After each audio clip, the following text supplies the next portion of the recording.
আজকে আপনাদের সাথে ভাগ করে নেব দারুণ স্বাদের পটল চিংড়ির রেসিপি। এই রেসিপিটা একাই যথেষ্ট এক থালা ভাত খাওয়ার জন্য। তো চলুন দেখে নেওয়া যাক। প্রথমেই কড়াইয়ে সাদা তেল গরম করে নিয়ে নুন হলুদ দিয়ে চিংড়ি মাছ মাখিয়ে রেখেছিলাম, সেগুলোকে হালকা করে ভেজে নেব। চিংড়ি মাছ বেশি ভাজলে কিন্তু রাবারের মতো লাগে, তাই একদমই হালকা ভেজে নেব। এরপর মাছগুলোকে তুলে নিয়ে ওই তেলের মধ্যেই আমি আরও 1 চামচ তেল অ্যাড করে পটলগুলো ডুমো ডুমো করে কেটে রেখেছি সেগুলো ভাজতে দেবো। পটলের মধ্যে আমি আর লবণ হলুদ মাখালাম না, কারণ মাছ ভাজার যে তেলটা তাতে অলরেডি লবণ আর হলুদ রয়েছে। তো এর মধ্যে পটলগুলোকে উল্টে পাল্টে ভালো করে ভেজে নেব। প্রথমে 2 মিনিট ঢাকা দিয়ে রেখেছিলাম, 2 মিনিট পর ঢাকা খুলে একটু উল্টে পাল্টে ভেজে নিলাম। পটলগুলো একটু সেদ্ধ হয়ে গেছে, কারণ ঢাকা দিয়ে রেখেছিলাম সেই জন্য। এরপর পটলগুলোকে তুলে নিয়ে ওই তেলের মধ্যে আমি আরও 1 চামচ তেল অ্যাড করলাম। এই তেলের মধ্যে এরপর সাদা জিরে আর শুকনো লঙ্কা ফোড়ন দিয়ে আমি এখানে অর্ধেকটা পেঁয়াজ কুচি করে রেখেছি, সেটা দিয়ে ভালোভাবে ভেজে নেব। পেঁয়াজটা ভাজা হয়ে গেলে আমি 1 চামচ আদা রসুনের পেস্ট এখানে দিয়ে সেটাও ভালোভাবে ভেজে নেব।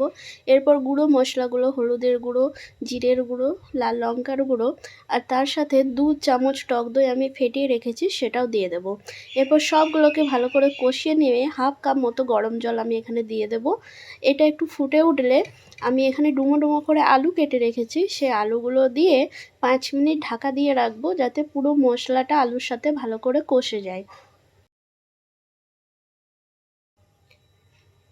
5 মিনিট পর ঢাকনা খুলে আলুটা কষা কষা হয়ে গেলে আর মশলা থেকে তেল ছেড়ে দিলে আমি ভাজা পটল আর ভাজা চিংড়ি মাছগুলো এখানে দিয়ে আরও 2 মিনিট মতো ভালো করে কষিয়ে নেব, যাতে এই মশলাটা পটল আর চিংড়ির সাথে ভালোভাবে মিশে যায়।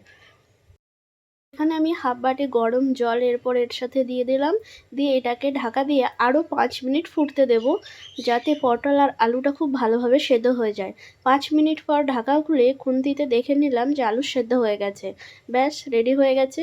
এরপর 1/2 চামচ চিনি, যেটা অপশনাল, আপনারা চাইলে নাও দিতে পারেন।